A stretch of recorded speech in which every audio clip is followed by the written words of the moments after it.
लोकसभा चुनावों के बीच हरियाणा की राजनीति में एकाएक हलचल बढ़ गई। वजह छोटी सी है, 3 निर्दलीय विधायकों ने भारतीय जनता पार्टी से अपना समर्थन वापस ले लिया और कांग्रेस पार्टी के साथ खड़े हो गए। और अब सीधी सी बात है कि बहुमत सिद्ध नहीं हो पाएगा, लेकिन भारतीय जनता पार्टी हरियाणा में एक बार पुनः कह रही है कि वो अल्पमत में नहीं है। अब कांग्रेस वहां अल्पमत लाने का विचार कर रही है। कांग्रेस का कहना है कि फ्लोर टेस्ट करवाया जाए। कांग्रेस पार्टी के नेता भूपेंद्र हुड्डा ने मांग की है कि प्रदेश में भाजपा सरकार अल्पमत में आ गई है, इसलिए राष्ट्रपति शासन लगाया जाए। दूसरी ओर भाजपा नेताओं का कहना है कि सरकार सुरक्षित है। पूर्व डिप्टी सीएम एवं जजपा के नेता दुष्यंत चौटाला कहते हैं कि अगर कांग्रेस पार्टी सरकार के खिलाफ अविश्वास प्रस्ताव लाती है तो जजपा उसे बाहर से समर्थन देगी। प्रदेश की राजनीति को करीब से जानने वाले बताते हैं, समर्थन लेने देने की कहानी अभी खत्म नहीं हुई है। हरियाणा में अभी हिसाब खुलना बाकी है। भाजपा सरकार गिराने में कहीं कांग्रेस और जजपा में तो सेंध नहीं लग रही। पूर्व मुख्यमंत्री मनोहर लाल खट्टर ने इस बाबत इशारा किया है कि हमारे संपर्क में भी विधायक है। जजपा विधायकों के समर्थन से सरकार का गठन हुआ था। हरियाणा में कांग्रेस और जजपा दोनों दलों को एक दूसरे पर भरोसा नहीं है। हालांकि पिछले वर्ष पूर्व सीएम भूपेंद्र सिंह हुड्डा ने कहा था कि विधानसभा चुनाव एक समान विचारधारा वाले दल एक साथ आ सकते हैं। उनसे जजपा के साथ किसी तरह के गठबंधन को लेकर सवाल पूछा गया। उस वक्त तक जजपा भाजपा सरकार में शामिल नहीं थी। गत मार्च में भाजपा ने जजपा के साथ गठबंधन तोड़ने की घोषणा की। मनोहर लाल खट्टर को मुख्यमंत्री पद से हटाकर नायब सैनी को सीएम बनाया गया। उस वक्त भाजपा सरकार ने विधानसभा में विश्वास मत हासिल किया था। 2019 के विधानसभा चुनाव में भारतीय जनता पार्टी 90 में से 40 सीटें जीत दर्ज की थी। सरकार के गठन के लिए 45 विधायकों का समर्थन चाहिए था। तब भाजपा ने जननायक जनता पार्टी जजपा के 10 विधायकों के समर्थन से सरकार का गठन किया था। हालांकि भाजपा 6 निर्दलीय विधायकों के समर्थन का दावा भी अक्सर करती रही थी। हरियाणा लोकहित पार्टी के एक विधायक ने भी सरकार को समर्थन दिया था। कांग्रेस के पास 31 विधायक थे। बाद में कुलदीप बिश्नोई के पार्टी छोड़ने पर कांग्रेस के पास विधायकों की संख्या 30 रह गई। दूसरी तरफ बिश्नोई भाजपा में शामिल हो गए। उनके बेटे भव्य बिश्नोई ने उपचुनाव लड़ा और जीत दर्ज कराई। इससे भाजपा के विधायकों की संख्या 41 पर पहुंच गई। मौजूदा समय में हरियाणा विधानसभा सदस्यों की संख्या 88 है। वजह पूर्व सीएम मनोहर लाल खट्टर और पूर्व कैबिनेट मंत्री रणजीत चौटाला विधानसभा सदस्यता से इस्तीफा दे चुके हैं। ये दोनों नेता लोकसभा चुनाव लड़ रहे हैं। विधानसभा स्पीकर ज्ञानचंद गुप्ता कह चुके हैं कि 6 माह तक अविश्वास प्रस्ताव नहीं लाया जा सकता। कांग्रेस या कोई दूसरी पार्टी नंबर गेम को लेकर कुछ भी दावा करे, ये तो फ्लोर टेस्ट से पता चलेगा कि किसके पास कितने नंबर है। राज्यपाल की तरफ से इस बाबत कोई निर्णय नहीं लिया जा सकता है। खास बात यह है कि भूपेंद्र हुड्डा दावा कर रहे हैं कि भाजपा सरकार अल्पमत में आ गई है। दूसरी तरफ जननायक जनता पार्टी जजपा के नेता दुष्यंत चौटाला कह रहे हैं कांग्रेस पार्टी चाहे तो अविश्वास प्रस्ताव ला सकती है, जजपा उसे बाहर से समर्थन देगी। अब यहाँ भी एक चाल है, दुष्यंत चौटाला कहीं पीछे न हट जाए।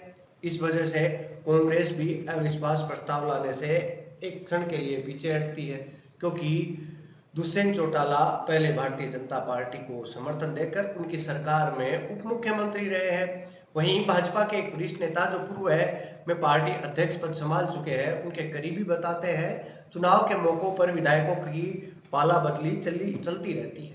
इससे सरकार को कोई खतरा नहीं है। जब फ्लोर टेस्ट होगा तो पता चल जाएगा कि किसके पास कितने नंबर हैं, किसके पास कितने विधायक हैं।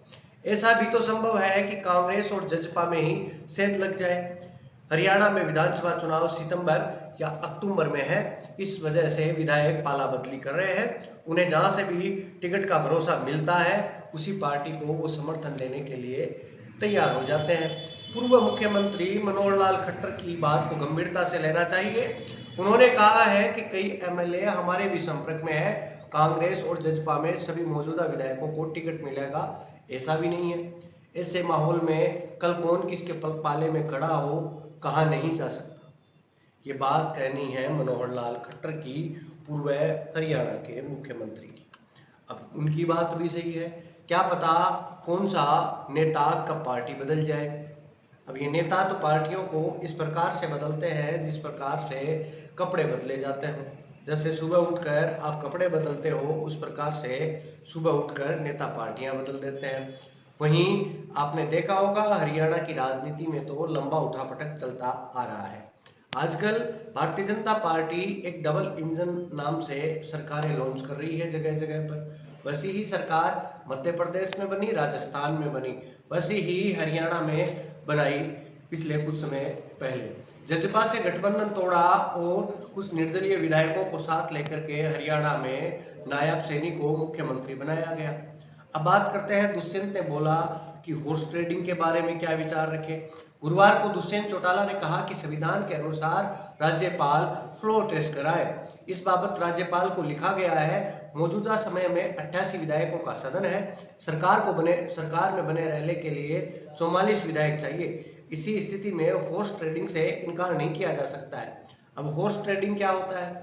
हॉर्स ट्रेडिंग मुख्यतः ये होता है कि किसी पार्टी की एक जगह सरकार है और उससे विधायकों को खरीद फरोख्त की जाती है या फिर विधायकों को पार्टियां बदलाई जाती हैं। उन स्थितियों में उस समय जो पैसे का लेन देन होता है या बहुत सारी चीज़ें होती हैं, टिकटों के वादे होते हैं, बहुत सारे दबाव बनाए जाते हैं नेताओं पर, और उस वक्त एक नेता को अपनी पार्टी में खींचने के लिए जो जो साम दाम दंड भेद की नीति लगाई जाती है उस नीति को आजकल हॉर्स ट्रेडिंग का नाम दे देते हैं। अब ये घोड़े ही तो है जो दौड़ रहे हैं। अब ये घोड़े ही नेता थोड़ी हैं, ये तो घोड़े ही हैं जो एक तरफ से लेकर दूसरी तरफ दौड़ रहे हैं, और कुछ जॉकी हैं जो इन घोड़ों को चलाने का काम करते हैं।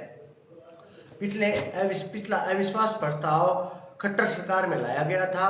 अब नायब सैनी की सरकार है, नई सरकार है, इसके खिलाफ फ्लोर टेस्ट हो सकता है या नहीं, राज्यपाल इस बाबत फैसला ले सकते हैं।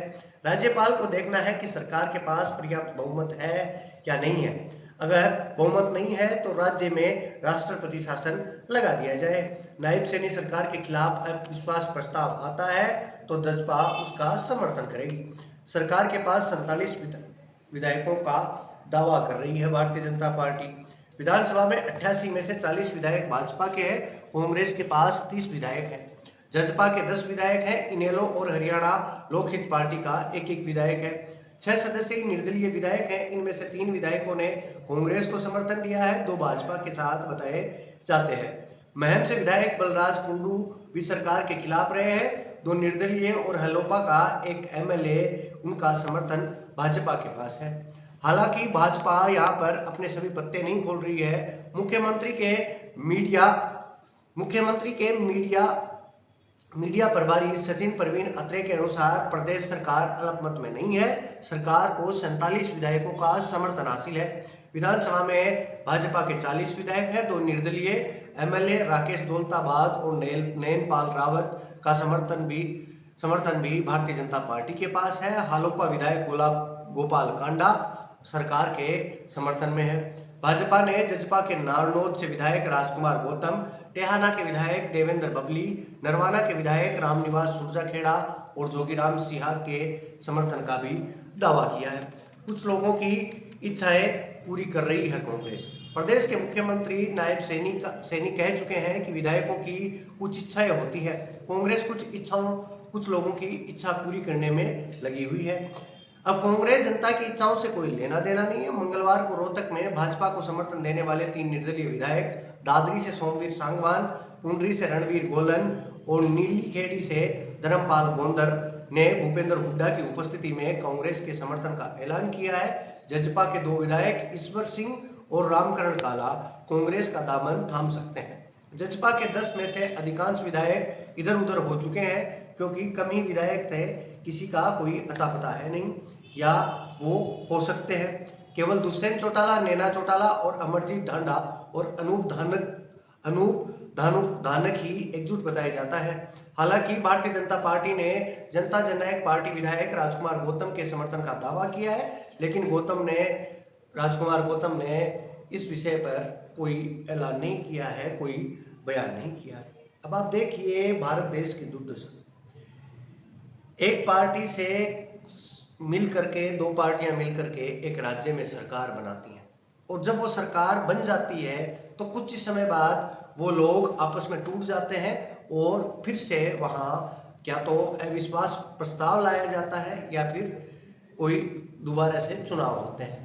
अब वो चुनाव अविश्वास प्रस्ताव लाया जाता है तो ये जो पिछले समय से आपने देखा होगा कि राजस्थान में भी ऐसा ही एक घटनाक्रम चला, जिसमें मुख्यमंत्री अशोक गहलोत, पूर्व मुख्यमंत्री अशोक गहलोत और सचिन पायलट आपस में बिल्लियों की तरह लड़ते हुए नजर आए।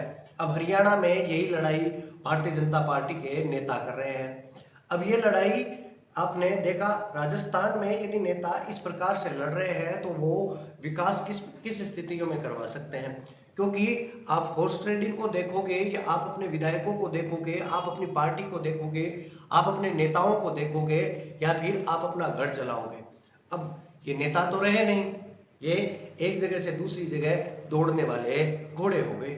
अब ये घोड़े किस प्रकार इस देश को चलाते हैं ये तो आने वाला समय ही बताएगा, लेकिन आपने भी देखा होगा कि यदि इस देश को सही तरीके से चलाया जाता इन नेताओं के द्वारा तो ये देश विकसित देशों की श्रेणी में आकर खड़ा होता।